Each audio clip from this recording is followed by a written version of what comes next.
Why does it happen that the one we love ends up becoming our addiction? Is it truly love or something else entirely?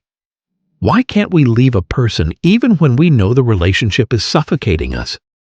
If you still believe this is love, maybe you're living in a fantasy. You can skip this message. But if even a part of you feels stuck, exhausted, and trapped in a connection that drains your spirit, then this is for you. Have you ever asked yourself why you stay in a relationship that brings more pain than peace? You know you're not happy. You know this bond is sucking your emotional energy dry. You've realized that the other person isn't going to change. And yet, you stay. You've tried walking away. You've promised yourself that this time things will be different. But something always pulls you back. The truth is, this has less to do with the other person and more to do with a part of you that's still unresolved. This isn't about how cleverly they manipulated you or how deeply you love them. The real reason lies in the emotional wound this relationship touched, a wound that existed long before they came into your life. It's about the unmet needs, the abandoned parts of yourself, and the fear of being alone. Toxic relationships are not just about fights, lies, or betrayal. They're a reflection of deeper psychological patterns buried inside you.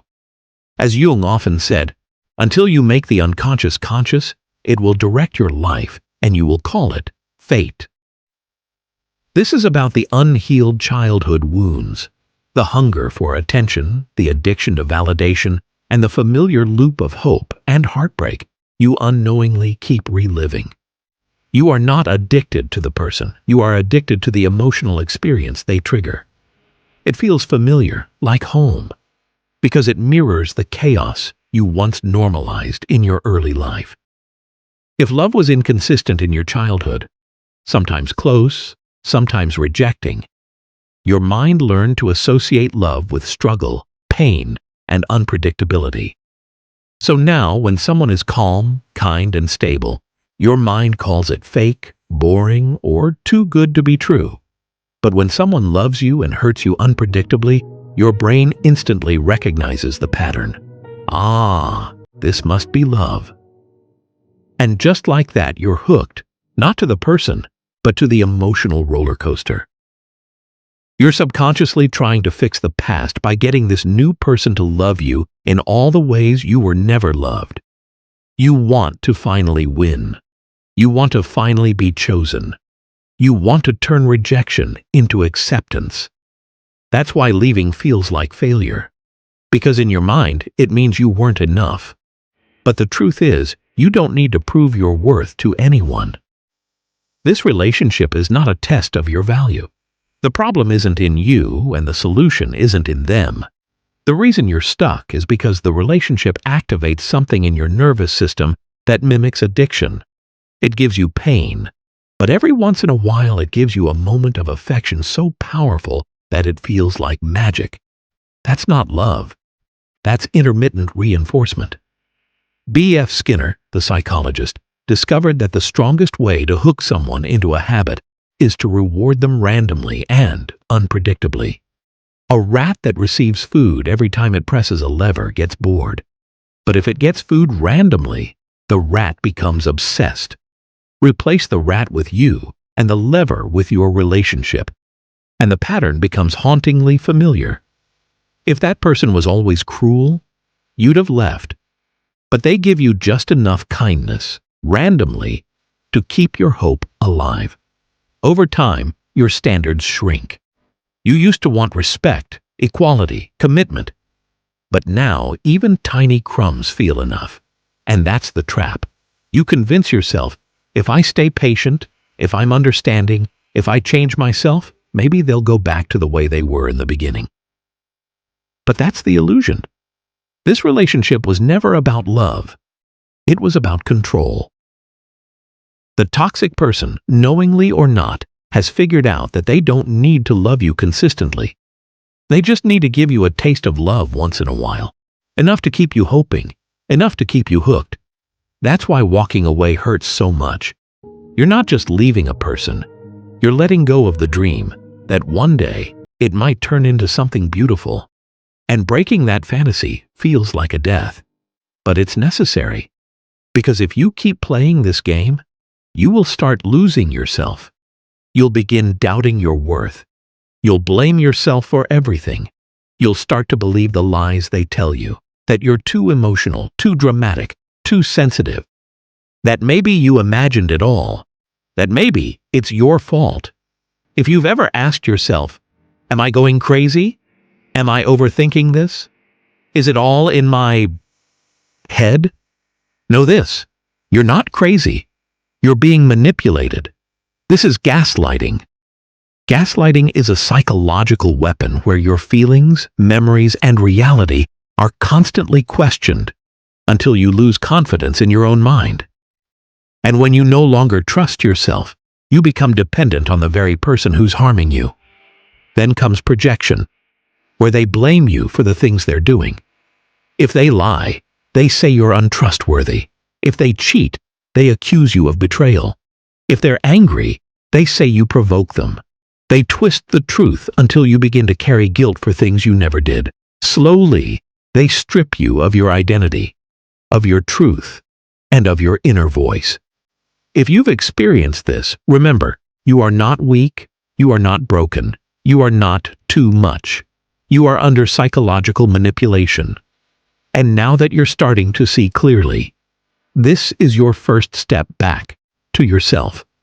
These mind games aren't designed just to win arguments. They are meant to exhaust you, confuse you, and control you. Because when someone breaks your spirit, they don't need to break your body. And the question is, if you finally understand all this, then why are you still there? Why haven't you walked away? The answer: fear of being alone. And the belief that maybe love will fix it all. From childhood, we're taught that being alone is failure, that our life is incomplete without someone to love us. Every song, every movie, every post reinforces the idea that something is wrong with you if you're not in a relationship. Now, when you've been in a relationship that breaks your confidence, where you're told no one else will understand you, no one else will love you like they do, you start to believe it. And you convince yourself, this will do. At least I'm not alone. But the truth is, you don't need to break yourself to be loved. You don't need to shrink to be accepted. Being alone might hurt, but that's where healing begins. And so comes the next step. How do you escape this cycle? How do you break free? First, understand this.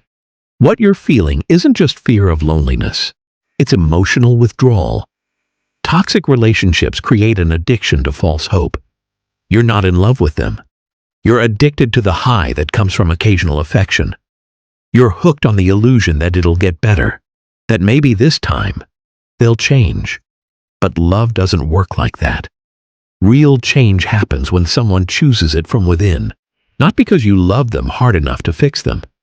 Ask yourself, how many times have they promised to change? How many times have you believed it? How many times has the result been the same? If the answer is every time, then maybe this relationship was never meant to change. Now let's talk about emotional detox. Just like addiction, you need complete withdrawal. No contact, not a message, not a call, not we'll stay friends, not just one last talk. Every time you reach out, you fall back into the spiral. That same confusion, that same pain. If they were ever going to change, they would have already. The person who brought you this far down can never be the one to lift you up. And no, you don't need closure. Closure isn't something they can give you. Closure is just an excuse your mind uses to delay healing. Let them go. Yes, it'll hurt. Yes, there'll be emptiness. But that's not love. That's withdrawal. Your mind will try to remind you of the good memories, their smile, their laugh, the small, warm moments. But don't be fooled, because the bad times were real too. And they brought you here. You now have a choice. Another tiny dose of the same poison, or full detox and your peace. Toxic relationships don't just break your heart. They break your identity. They teach you to doubt yourself, to silence your needs, to shrink your voice, and to see yourself only through someone else's eyes. But that version of you, That wasn't the real you. That was the you shaped by fear, control, and broken hope. Now it's time to come home to yourself. Ask, who was I before this relationship? What brought me joy? What did I give up just to keep someone else happy? Create a new routine. Move your body. Feed your mind. Surround yourself with people who bring light into your life. Write every day your pain, your story, your truth. Make a list of everything they did to hurt you, and when you feel weak, read it. Capture that voice inside that says, "You're not enough," and ask, whose voice is this? Because it's not yours. It's a voice born from pain, and now you're pulling it out from the root. You might still believe you love them, but the truth is, you don't love them. You're addicted. Addicted to someone who was never really yours. Addicted to the attention that came in fragments. Addicted to the fantasy of love that was never real. This isn't love. This is a psychological trap. A bond that breaks you slowly and teaches you how to survive in pieces. But now, it's time. Time to break free. Once and for all.